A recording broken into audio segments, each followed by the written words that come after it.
connosco o Padre António Vaz Pinto. Agradeço uma vez mais de estar neste programa, onde apresentamos os documentos essenciais do Concílio Ecuménico Vaticano II. Antes, porém, uma questão ainda sobre a realização e a forma como este concílio foi encarado, nomeadamente no Vaticano.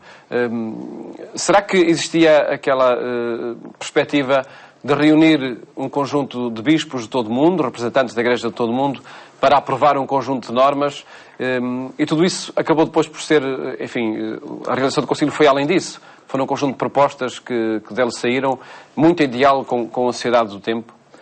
Sim, quer dizer, quando o Papa João XXIII anunciou a convocação do concílio, ele encontrou muitas resistências. Havia mesmo muita gente que pensava que o tempo dos concílios terminou. Agora, com a rádio, é possível chegar a todo sítio. Para que é um concílio, não é?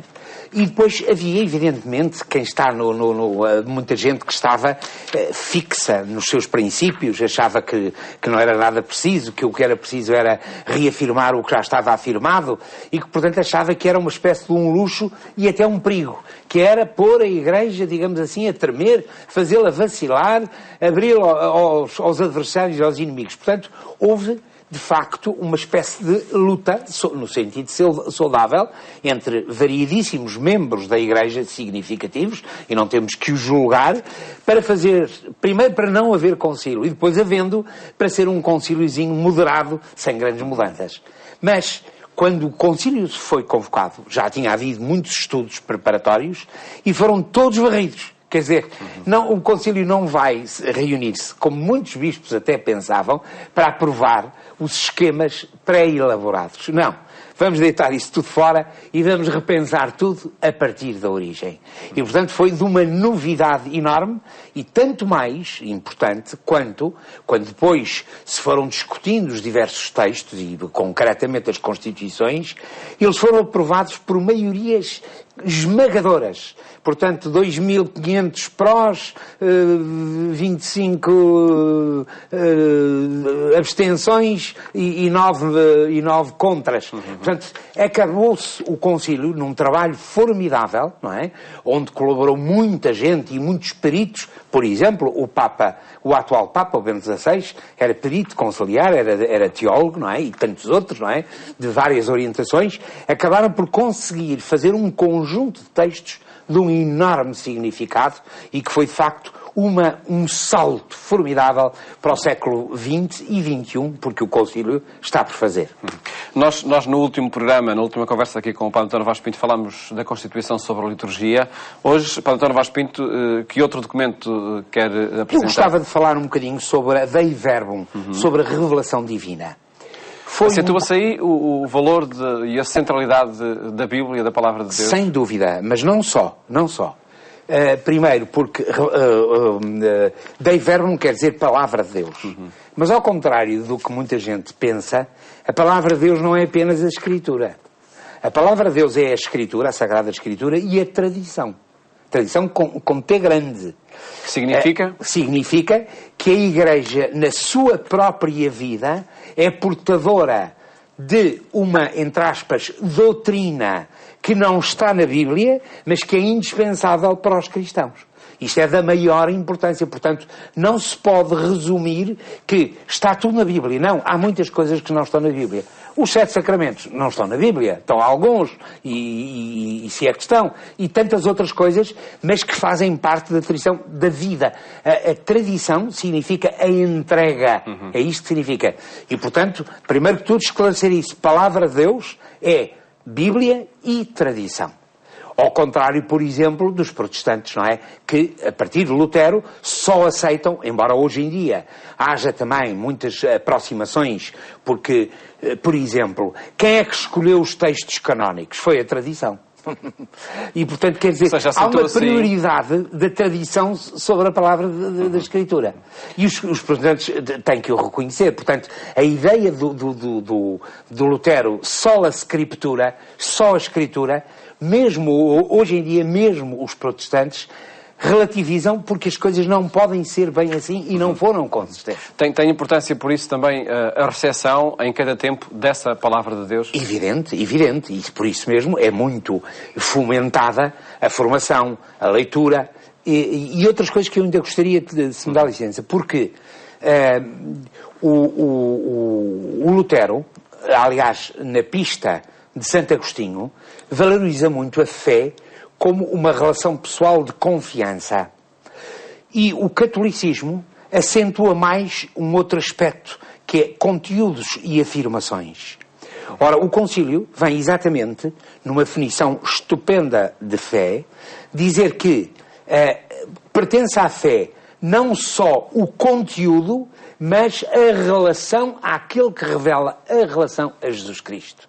E, portanto, a revelação divina não são apenas acontecimentos. A grande revelação divina é o próprio Jesus. Ele, como ele próprio diz, quem me vê, vê o Pai.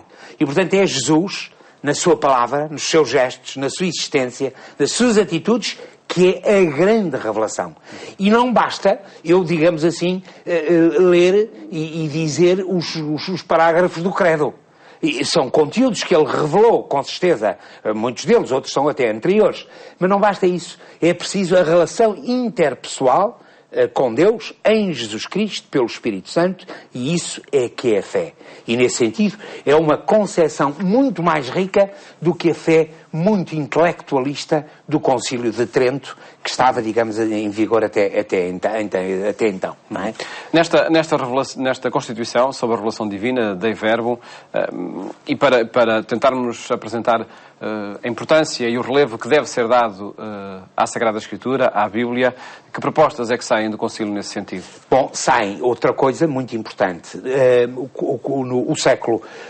O fim do século XIX e os princípios do século XX foram muito restritivos. Houve um medo muito grande dos exegetas. E mesmo, oficialmente, os exegetas católicos, isto é, os intérpretes e os especialistas de Bíblia, foram muito travados. Isso levou a que os protestantes avançassem muito mais e no sentido certo. Bom, e portanto, a atitude oficial da Igreja era de grande cautela e até muitas vezes de proibição, não é? Porque ia contra a tradição. A tradição e contra a letra. Por exemplo, afirmava-se, não é, que Adão e Eva tinham sido criados como vem na Bíblia, que a criação se tinha dado em 7 dias e tantas outras coisas. Quer dizer, não estava admitido na interpretação bíblica aquilo que é básico, que são os chamados géneros literários. Há na Bíblia coisas históricas, há na Bíblia coisas sapienciais e há na Bíblia coisas proféticas. E eu não posso confundir estas coisas. E, portanto, os primeiros capítulos do Gênesis, até o capítulo 11, onde começa Abraão, e começa aqui, digamos, a parte histórica, não são, nem pretendem ser históricos. Pretendem ser sapienciais. Uma interpretação de fé sobre as origens do universo e do homem. E só isso é que nos permite captar verdadeiramente o sentido e aquilo que o autor sagrado, que é ultimamente Deus, passando pelos autores que são os agiógrafos, aqueles que escrevem, querem efetivamente revelar-nos. Uhum. Deste texto e do concílio no seu todo saiu também aquele desafio dirigido a cada cristão para ler a palavra de Deus. Exatamente. Ele está cumprido? Não está, mas em todo caso está muito melhorado. Está muito melhorado. Uhum. Repare, isto chegou-se a tal ponto que no século XVI ou XVII, eu creio que no próprio Concílio de Trento, se proibia os cristãos de lerem a Bíblia. Como a Bíblia pode ser sujeita a várias interpretações e as pessoas não estão muito bem formadas, o melhor era não ler e apenas ficar-se na interpretação que os clérigos, não é, davam. O que realmente é uma coisa que nos parece hoje absolutamente espantosa. E nesse sentido temos de reconhecer que, sobretudo, os luteranos foram muito mais avançados do que nós e ainda bem. Mas pouco a pouco as coisas foram se alterando e hoje que não há quase uma família cristã que não tenha em sua casa uma Bíblia em língua vernácula, coisa que antigamente não tinham. As pessoas tinham, era o missal e muitas vezes em latim, não é? Portanto, isso foi, e os estudos bíblicos foram muito incentivados, a teologia, a leitura, o regresso às fontes, interpretações mais rigorosas, realmente foi um salto qualitativo formidável que deu a encíclica Dei Verbum, que é, digamos assim, nuclear. É aquilo em que a Igreja e aquilo que cada cristão acredita, que é a fé, é a resposta à revelação de Deus em Jesus Cristo. Muito obrigado, Paulo António Vaz Pinto. Voltamos a encontrar-nos de hoje a 8 dias para apresentar outro dos documentos nucleares que o Concílio Vaticano II nos propõe.